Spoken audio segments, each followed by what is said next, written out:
amount of time in the public eye of the internet, enjoying the fame and fortune thereof, which explain why I'm still living with family, working entry-level IT, and I'm constantly reminded of how evil conservatives are, and how liberals will deliver us from a problem-free utopia, which you've yet to see any real proof of. I'm not bitter. Yes, you are!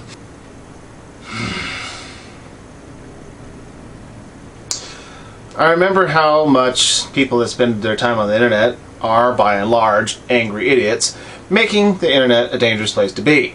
Stop the presses! They haven't started yet. As much as I may try, I just gotta come to terms with the fact that you can't please everyone. So I gotta quit trying to please everyone and just roll with it. How did you deal with the mobs? Yeah, it does get pretty crazy in the summer, but, you know, you just gotta roll. He just rolls. That's cool that he rolls. Yes, cool. Despite understanding this, I'm still amused to hear people constantly whine and complain about how they could do so much better, but yet they never actually do. Just look at the comments section of any YouTube video and you'll see what I mean. Which reminds me of how people generally react to movie sequels, which is appallingly bad. Now, what I've said in the past is that some sequels definitely deserve to be made. See Lord of the Rings, Back to the Future, Harry Potter, etc. However, for all the legendary and epic sequels that come out, there are bucket loads more of ones that are just appallingly bad and stink on ice. Which is why I sit here and review them at home, constantly assaulting them with jabs and jeers. Oh dears. Like I said, some sequels are good and others just suck.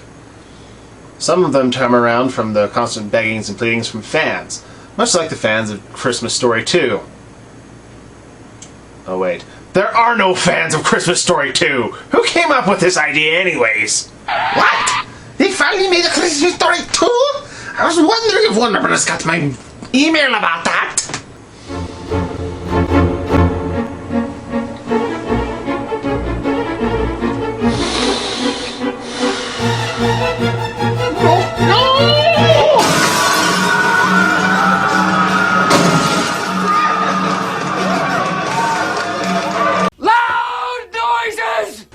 Like I was saying, they don't exist. But despite my desires to throw every single one of these people out of the window, obviously the movie still exists.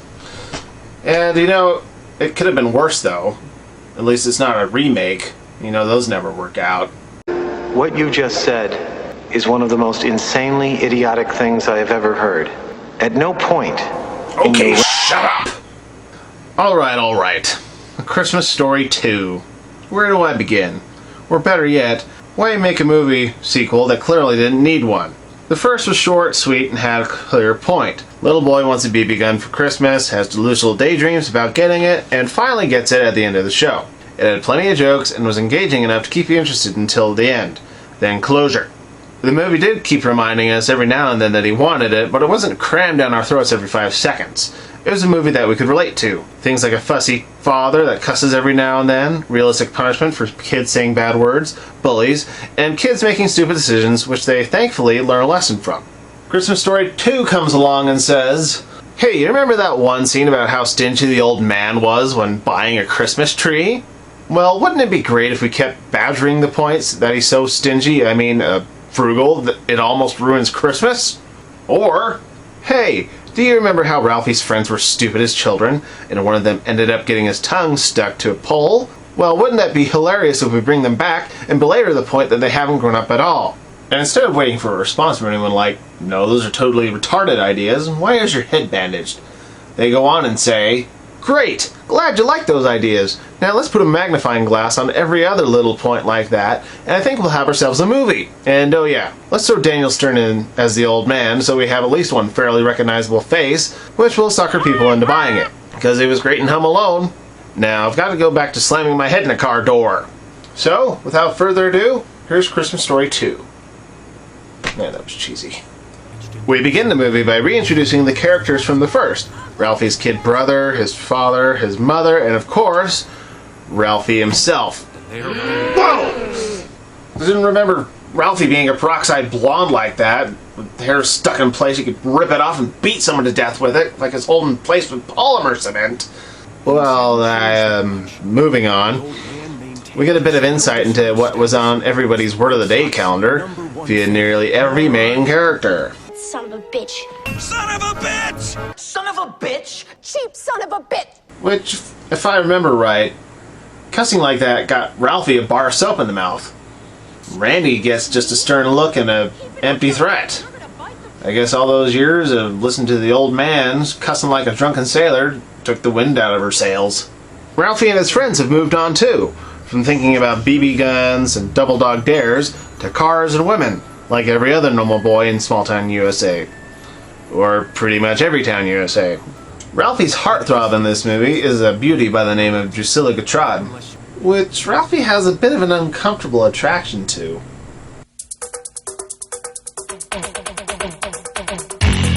Yeah, not too bad looking.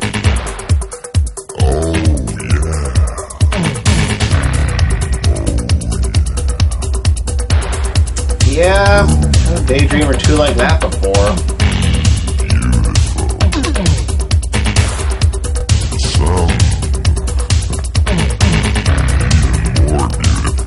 Dude, Ralphie, calm down. What are you thinking? No, I don't want to know. You just had to bring it to a dark place, didn't you? That's my job. Well, sorry, but you look at it and tell me what you think he's doing.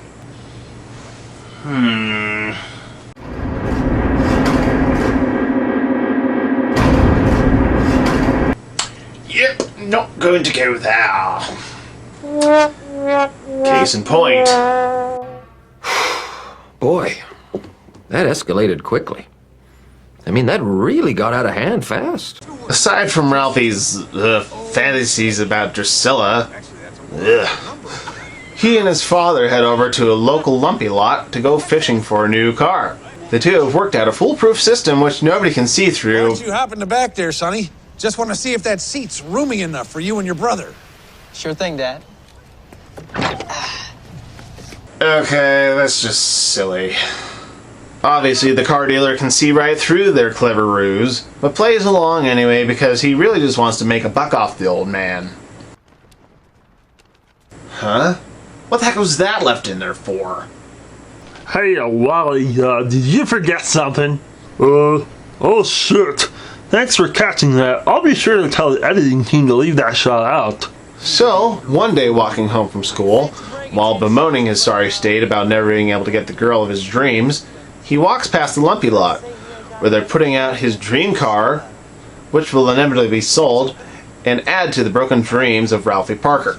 Not immediately resigned to his fate of never seeing the beauty again, he hops in the seat and pretends he's going to take a test drive. Do I really need to say it? They might as well just put up a neon sign saying, "Tragedy striking in 10." Yeah, Ralphie somehow manages to ruin the car and earn the wrath of the dealer, which demands payment in full, or it's off to the hoosgow with him. Devising a plan to avoid going to prison, he convinces his friends to come with him and get a job to pay for the damages. Because the old man wouldn't cough it up. Oh no.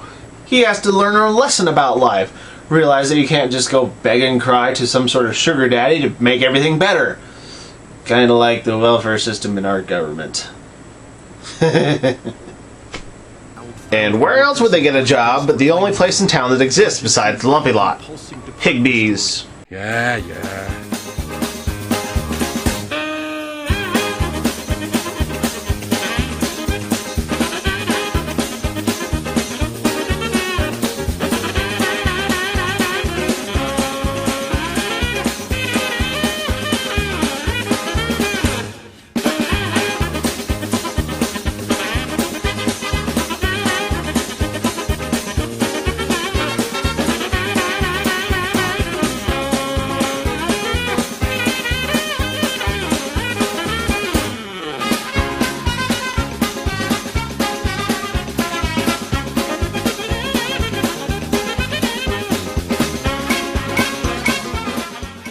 After a few days of this, Ralphie and his buddies get fired for causing more damage to the store than the poor manager can handle.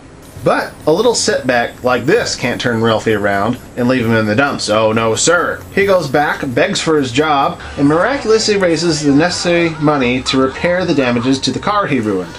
So he heads off to the store to pay the dealer what he's due, and he's learned his lesson, right? Right? Well, no, not quite. Remember, this is a Christmas movie, and it wouldn't be Christmas without some sort of message about the spirit of giving. Throughout the show, Ralphie noticed a poor family that was struggling.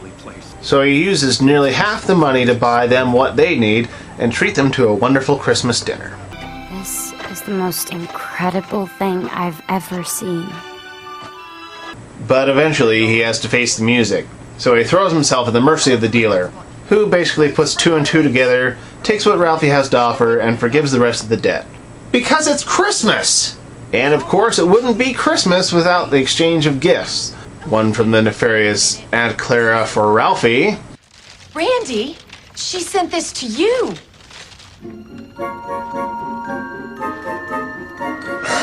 Oh, I see what you did there. Sweet revenge.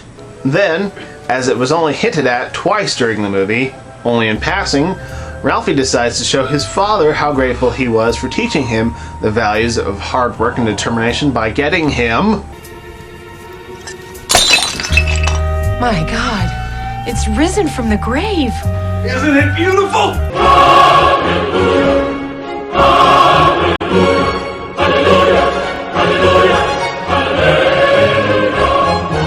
Oh, and remember how I mentioned earlier that the old man nearly ruined Christmas because he was so stingy?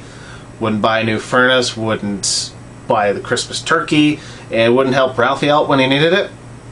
Well, it seems that Ebenezer Scrooge was also visited by the Christmas fairy. Christmas fairy? Shut up!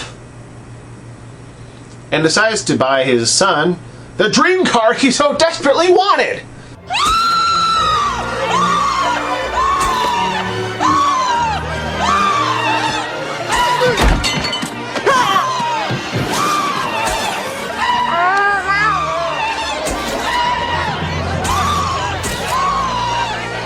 Oh yeah, remember Drusilla?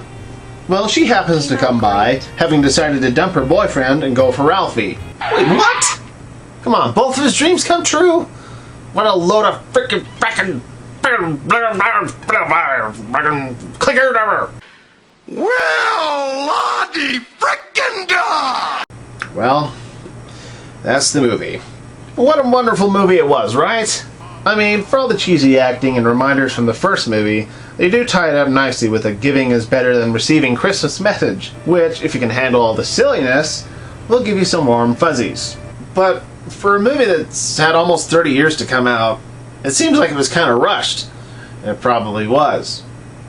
You know, take it, leave it, do what you want with it. Might be worth a Redbox or Netflix. So, till next time, I'll see you later.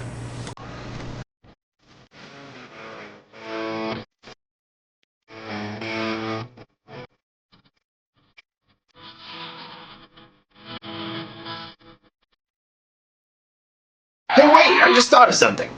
What? What is so important you had to stop the credits? Well, remember how the dealer forgave the debt because he was feeling charitable? Yeah, so what? The greedy piece of crap didn't even need that. I mean, Ralphie's old man bought the car for him. The dealer made such a big stink about it, then bragged about it, how he made out like a bandit with the car. Oh my God, who the hell cared? But